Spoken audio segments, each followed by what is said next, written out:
Mesdames et messieurs, bonsoir. Dans l'actualité ce 26 décembre 2015, le décès tragique le jour de Noël de 3 membres d'une même famille. Un décès qui serait dû à une intoxication alimentaire. Les détails dans ce journal. Et en justice, la peine de mort, c'est le verdict à l'encontre du caporal Prince Monga, accusé d'avoir tiré 2 coups de feu sur un autre soldat. Un procès qui a eu lieu à l'auditorat militaire garnison de Kambové, où vous aurez un compte rendu également dans cette édition d'information. Ce journal est traduit en langage sourd-muet par Vigen Kanimba. Hier, 25 décembre 2015, jour de Noël, 3 corps sans vie ont été retrouvés en état de décomposition. Des corps retrouvés au quartier Tabac Congo. Selon les premières informations, il s'agit d'une intoxication alimentaire. Il s'agirait de 2 étudiants et d'une jeune fille. Un reportage de Ben Kaembe, Louis Takoy et Freddy Boukeli. D'après Albert Kassongo, c'est vers 16h du vendredi 25 décembre qu'ils ont retrouvé les corps des victimes enfermés dans une maison. Anapika bibi yake anapika vyakula wanakula banalala bushiku wanaangalia muloko wake nasikia kuchoka. Sasa bibi analala, anasikia mtoto analia mshambe, analamuka kuangalia mtoto. C'était le jeudi, pendant la fête de Noël, que sa femme est allée au marché comme d'habitude pour payer les vivres. Après, elle a préparé à manger. Ils ont siesté. Alors, sa femme s'est réveillée pour voir son mari. D'un coup, surgit la mort de son époux.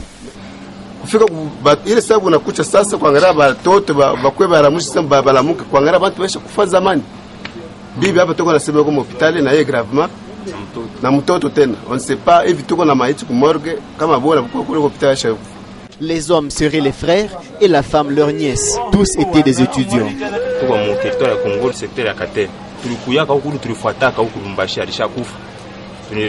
Nous sommes des territoires de Congolo.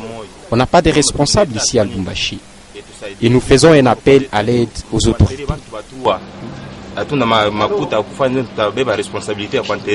Selon la même source, d'autres personnes qui étaient dans la même maison sont dans un état critique dans une formation médicale de la place. Et c'est aujourd'hui qu'est tombé le verdict du procès qui a opposé le ministère public de l'auditorat militaire garnison de Kambové au caporal Prince Monga. Il est condamné à la peine de mort. Lui, Lumami, Ogi Fortuna Kassongo. Peine de mort et une amende de $5,000 américains payables en francs congolais. Tel est le verdict du procès opposant le ministère public au caporal Monga Prince à l'audience publique de ce samedi 26 décembre 2015. Les préventions des dissipations des munitions de guerre et des tentatives de meurtre mises à charge du prévenu Monga Prince et la déclare coupable. Par conséquent, les condamne comme suit sans sa démission des circonstances atténuantes, à la peine de mort pour tentative de meurtre, à 10 ans servitude pénale pour dissipation des munitions de guerre, faisant l'application de l'article 7 Code pénal militaire, les condamne à l'unique peine la plus forte, soit la peine de mort, mais les faits à charge du trésor public. Motif de satisfaction pour l'avocat conseil de la partie civile. Le jugement qu'on a rendu par le tribunal de garnison de Kipushi m'a satisfait. C'est un bon jugement. Je jette des fleurs. Le conseil de l'accusé apprécie le jugement du tribunal, mais compte interjeter l'appel dans le délai imparti par la loi. Quant à notre part et pour le dossier pour lequel nous avons été commis, nous pensons que le tribunal a fait son travail et nous avons aussi fait notre travail. Rappelons que le caporal Prince Monga était poursuivi pour tentative de meurtre et dissipation des munitions de guerre à la carrière Tocotins depuis le 12 décembre dernier.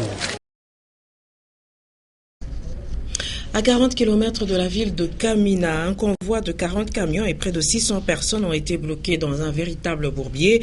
Le convoi étant en partance pour la province du Kasaï oriental et il a fallu l'intervention des autorités de la province du Olomami pour que les camions sortent enfin du bourbier. Un reportage de Gu Fortuna Kassongo, Léon Magloire Monga.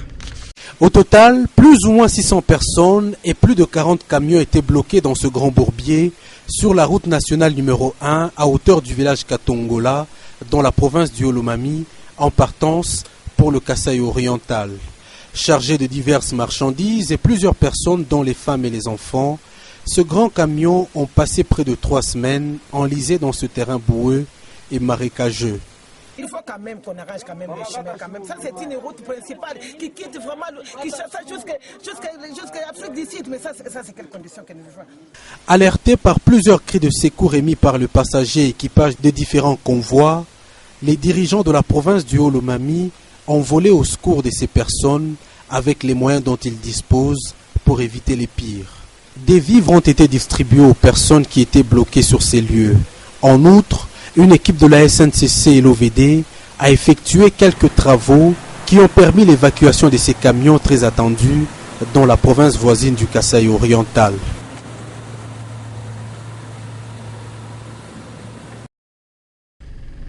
Changeons de registre, c'est pour vous dire qu'alors qu'il se rendait acheter quelques livres chrétiens aux éditions Saint-Paul, ce samedi 26 décembre 2015, au centre-ville Lubumbashi, l'honorable Moïse Katumbi Tshapwe a été surpris de la réaction populaire qui s'en est suivie. Et c'est tout le centre-ville qui a été littéralement paralysé par ce passage surprise, un bain de foule spectaculaire. Reportage de Nolando. C'est dans le simple but de renforcer sa bibliothèque chrétienne que l'honorable Moïse Katumbi Tshapwe s'est rendu aux éditions Saint-Paul au centre-ville de Lubumbashi l'avant-midi de ce samedi 26 décembre 2015, s'approvisionnant en lecture et communion sans barrière avec les autres clients. À la surprise de tous, il a tenu à garder sa place dans le rang formé devant la caisse, attendant humblement son tour. La même simplicité qui le caractérisait à la tête de la province. Alors que ce passage s'évolue le plus discret possible, la population au dehors se passe le mot et la déventure du magasin est envahie par des curieux et des sympathisants. Chacun prêt à immortaliser ce moment.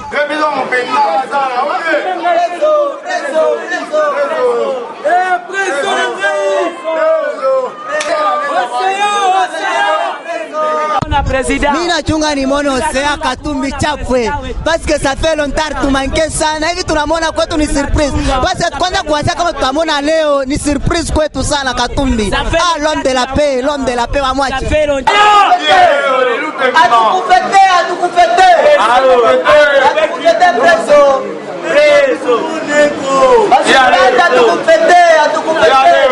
La maison lui offre une statuette de la Sainte Vierge Marie et une lecture pour soutenir sa foi.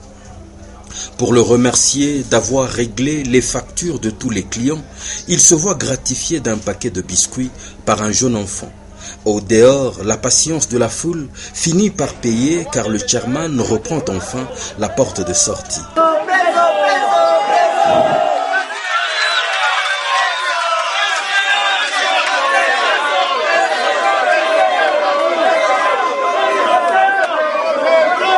Noyé dans cette immense présence spontanée, il ne saura pas immédiatement atteindre son véhicule. La population en liesse et littéralement déchaînée le tient au pas et l'accompagne avec une ferveur rare.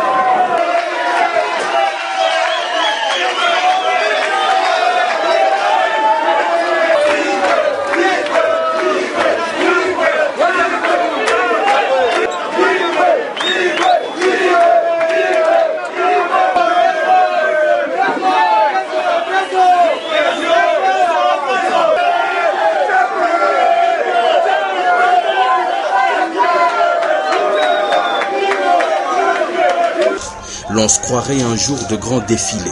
La communion est plutôt la complicité entre l'Africain de l'année 2015 et la population sont tout simplement touchantes. Il y a bien longtemps, en effet, que le centre-ville de Lubumbashi avait été témoin d'une telle ambiance populaire, sincère, spontanée et sans forcing aucun.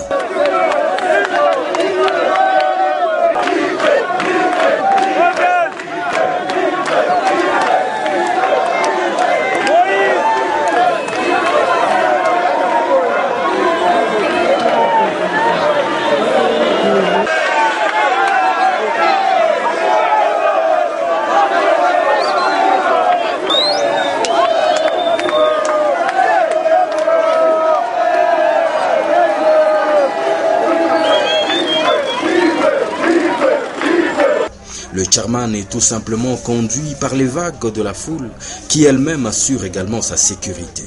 Sourire limpide, moulé dans son bras de chemise mariale, l'honorable Moïse Katumbi, sans le prévoir, vient de rappeler à ceux qui l'avaient oublié qu'il est le maillot jaune de son peuple. Une expression spontanée de popularité, susceptible d'octroyer des crampes à ceux qui s'obstinent à ne point voir la réalité en face.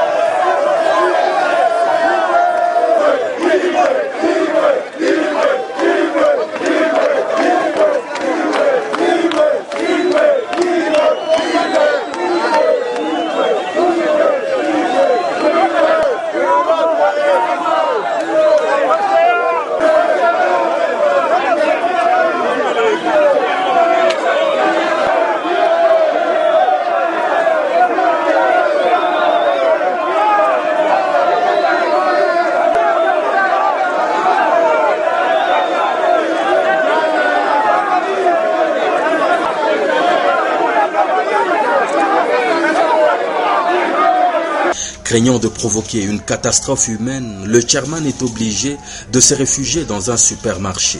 Là également, tout le monde oublie sa charrette pour des séances selfie improvisées. Au dehors, la population n'arrête pas d'exulter. Carrément, le chairman est exfiltré à l'arrière du centre commercial. Là non plus, il ne trouve de repos. Quand son véhicule s'engage enfin vers la sortie, il est littéralement noyé, submergé dans le même tsunami humain, redevenu plus grand qu'avant. Des images poignantes, une démonstration, preuve par 9, de la popularité inégalée de l'homme africain de l'année 2015.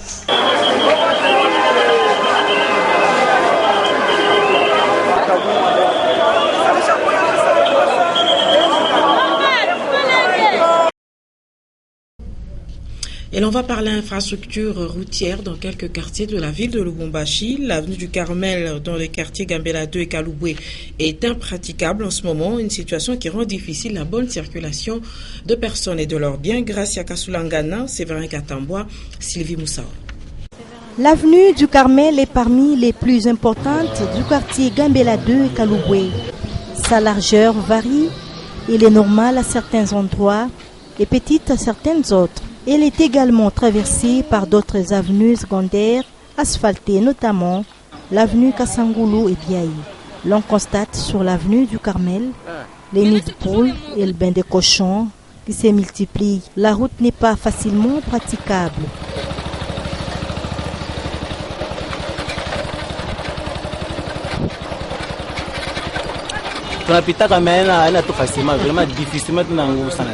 Parce que quand on a ça à toi j'espère que kama mnasema mshuke kule chini kule sana mwezi mtakuta pa manjuma sana kama tumeingia kuna habisha. Nous passons difficilement à cause du mauvais état de la route. Risque d'endommager nos motos.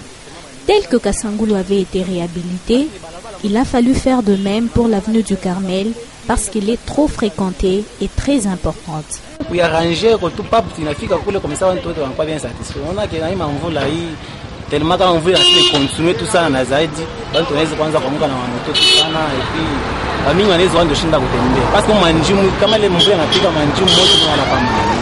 Son importance, c'est que cette artère part de la route Kassapa et débouche sur l'avenue qui mène vers Kaloubwe-Lodge. Plusieurs avenues du quartier Tabac Congo sont attaquées par de petites têtes d'érosion. À chaque tombée de pluie, la situation s'aggrave et des maisons d'habitation sont finalement menacées d'écroulement. Reportage de Ben Kaimbe, Teddy Kongolo. Depuis la création de ce quartier Ndjanja, les avenues Yabaonde et Kalenda n'ont jamais connu de canalisation. Selon les habitants d'ici, la situation serait à la base des cas d'érosion sur ces avenues. La plus touchée par cette érosion est l'avenue Kalenda. On y trouve actuellement un ravin de plus de 3 mètres de largeur et 1 mètre de profondeur. Conséquence, la route se rétrécit et le passage des véhicules risque de devenir quasi impossible dans l'avenir. Un peu plus loin sur l'avenue Abaonde, l'érosion gagne du terrain et fait office de canalisation. L'inquiétude de la population est de voir la situation s'empirer dans les prochains jours au point de toucher même la passerelle de fortune qui relie les deux bouts de cette avenue. Hormis les avenues, les parcelles sont également touchées. Plusieurs arbres ont les racines à découvert et risquent de s'écrouler sur les maisons. Il faut préciser que toutes ces deux avenues débouchent sur la route Mounoa de la commune Kenya. Vous le savez qu'en ce moment, en cette saison de pluie, certains quartiers de la ville de Lubumbashi ne sont qu'accessibles par moto, mais justement pour ces lieux difficiles d'accès, les motards y vont sans casque et négligent tout risque d'accident. Ben Kayembe, Béatrice Nama et Séverin Katamwa. La moto est un moyen de transport qui facilite le déplacement des personnes et de leurs biens dans différents coins de Lubumbashi. Le port de casque est d'une grande importance pour le motard et son client, mais beaucoup de motocyclistes semblent ignorer cette notion. Pour les uns, la courtoisie routière y est pour quelque chose. Nous profitons aussi de cette période de courtoisie pour ne pas avoir quand même beaucoup d'histoires. Mais toutefois, nous nous apprêtons, parce que d'ici là, la courtoisie prendra fin. Nous nous apprêtons pour avoir quand même la casque, les plaques d'immatriculation, les permis de conduire, pour que nous ne soyons pas tracassés par les agents du TRASCOM. Et s'il y a un casque, seul le motocycliste le porte. Je crois que la casque est réservée pour les motards, pour les motocyclistes. Bon, vous ne pouvez pas quand même payer par exemple 4 casques, réserver 4 casques pour les clients, ça 2 casques pour les clients. Où est-ce que vous allez les mettre? Hors caméra, d'autres motocyclistes ont affirmé que le casque présente aussi quelques dangers. C'est entre autres barrer la vue, boucher les oreilles, étouffer la respiration et provoquer la chaleur. Dans plusieurs maisons, dans la ville de Lubumbashi plutôt, plusieurs maisons ont des toitures qui sont soutenues par de briques et en cas de vent violent, les toits ne risquent pas de s'envoler. Je vous propose ce constat fait par Diane Kassongo. C'est plus des briques qui soutiennent les toitures de ces maisons d'habitation durant cette période de pluie. Leurs propriétaires ajoutent autre chose, cette fois-ci en acier pour empêcher le toit de s'envoler. La plupart des maisons qui connaissent cette situation sont soit construites en matériaux non durables ou faites à la hâte. Par exemple au quartier Gambela, nombreuses sont ces maisons construites pour les étudiants et 2 fois elles sont en briques adobe. Les propriétaires parlent de manque de moyens pour respecter toutes les mesures de construction d'un bon logis en centre urbain. Les constructeurs, eux, estiment qu'il faut suffisamment disposer des moyens pour bâtir une maison, aussi petite qu'elle soit, en respectant toutes les mesures. Il faut noter que cet aspect de choses peut représenter un danger pour les populations environnantes, surtout lorsqu'il y a des vents violents lors des pluies diluviennes. Néanmoins, les toitures de ces maisons peuvent tenir des années malgré leur état. Et dans le cadre du mois de décembre, un mois également consacré à l'arbre, le commissaire spécial adjoint Delphin Kassongo Kibale, commissaire spécial adjoint du Haut-Katanga, il a lancé la campagne de reboisement dans la ville de Lubumbashi et c'était ce samedi 26 décembre 2015. Célestin Muganza, Stéphane Chissou. Dans le souci de reboiser différents coins de la ville de Lubumbashi, Delphin Kassongo Kibale, commissaire spécial adjoint du Haut-Katanga en charge du développement, économie et finances, a présidé samedi 26 décembre 2015 le lancement de la campagne de reboisement de la ville de Lubumbashi. Pour la réussite de cette campagne, les jeunes du Haut-Katanga regroupés dans différentes associations de la société civile sont mis à contribution. Delphin Kassongo Kibale a profité de cette occasion pour interpeller la population du bien fondé du reboisement. Il a aussi appelé la population à adopter un comportement responsable pour lutter contre le réchauffement climatique et la coupe abusive de bois. Pour montrer l'exemple, il a planté un arbre, geste suivi par plusieurs jeunes. Le site choisi pour cette première phase est la concession située sur la route aéroport en face du monument de Mzee Laurent Désiré Kabila. Un diplôme d'encouragement lui a été remis par le corps des jeunes volontaires du Haut-Katanga comme soutien dans ses nouvelles fonctions.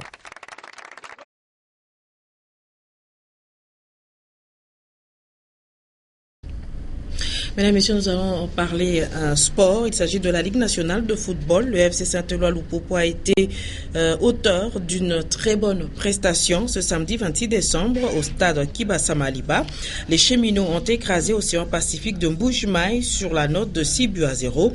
Un triplé de Jérémy Moupéré, doublé de Mugalou Mutimba et une réalisation de Héritier Makambo. Lupopo compte désormais 31 points. Retenez également qu'une autre rencontre s'est jouée toujours ce samedi à 13h entre Bazano et New Sogère, victoire de Bazano par 2-1. Avant de nous quitter, mesdames, messieurs, eh bien, pour vous rappeler l'état de l'infrastructure routière dans la ville de Lubumbashi, mais également à l'intérieur du Katanga, durant l'année 2015, la rédaction politique de Nyota Télévision vous propose cette rétrospective qui vous est commentée par Consolate Kanja.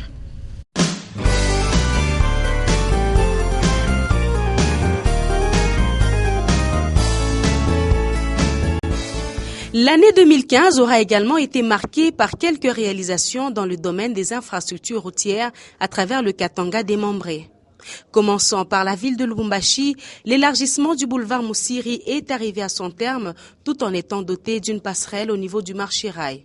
Objectif, faciliter la traversée des piétons. L'éclairage public est aussi remarquable tout au long de cette route, allant du carrefour jusqu'à l'entrée de la ville vers l'aéroport. Toutes les avenues du quartier Makomeno ont également été réhabilitées sous l'impulsion du gouvernement provincial. Environ 14 avenues évaluées à 5 km. La route du Golfe a aussi été élargie de Camagnola jusqu'au terminus Golfe. L'avenue de la Libération a vu la construction d'un nouveau pont vu que l'ancien était vétuste. Quelques quartiers de Golfe-les-Battants ont pu être désenclavés avec la modernisation de quelques avenues. Il faut également dire que c'est cette année qu'ont été lancés les travaux de la route de contournement que devront désormais emprunter les tracks et autres grands véhicules extra longs. Et cette route, longue de 27 km, va de péage Kisanga jusqu'à Kimbeimbe. Les travaux s'y poursuivent sur plusieurs tronçons. À Likasi, c'est 70 km de voirie qui ont été réalisés, la ville montagneuse ayant retrouvé sa coquetterie légendaire. À Kolwezi, presque tout le centre-ville a maintenant des avenues asphaltées. À Kipushi, c'est la continuité des travaux d'assainissement. À Kamina, 8 km de routes ont été asphaltés sur les 15 km. À Kalemi, le grand pont Lukuga a été réouvert au trafic. Toujours dans l'arrière-province, il a été question de la réouverture de la route Nyunzu-Kabalo, avec le rechargement de la digue de Katondo à 26 km de Nyunzu vers Kabalo sur une distance de 600 mètres. La route posait de sérieux problèmes vu qu'elle était abandonnée vers les années 1997. Au Lualaba, la maintenance de la digue de Kamoa et la réfection du pont Kamoa sur la route nationale numéro 39, Kolwezi-Muchacha-Kasaji. La route Likasi-Lubumbashi a connu un élargissement de la chaussée sur quelques tronçons à partir de péage Boulou. Le grand pont Movia, écroulé depuis 2 décennies, a été reconstruit à 20 km de Ngouba. Dans le Holomami, quelques ouvrages ont été réalisés, dont le pont Bukama qui a subi les travaux de sauvegarde, la digue de Kaminaloui où un dalo a été construit, le pont Mutendele dont le pont métallique a été réhabilité, les ponts Loakile, Lomami, Lubushi et le pont Arc a été réfectionné, accompagné du renforcement de l'infrastructure et les travaux de sauvegarde. À Malembankoulou, 3 ponts ont été reconstruits et réhabilités, à savoir pont Kia à l'entrée de la cité Moulongo sur la route nationale numéro 33, le pont Pemba de 10 mètres qui a été jeté sur la rivière Pemba, toujours sur la nationale numéro 33, et enfin le pont Kakungwa situé dans la cité même de Malembankoulou.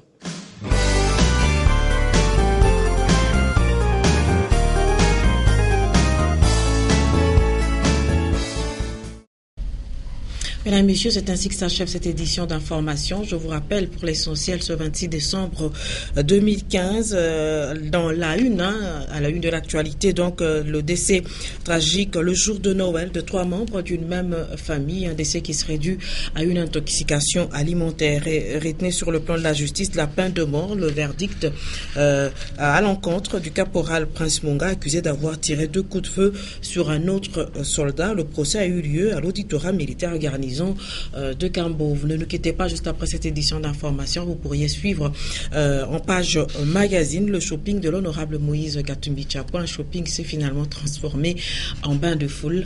Très belle soirée à vous tous sur Nyota Télévision. Au revoir.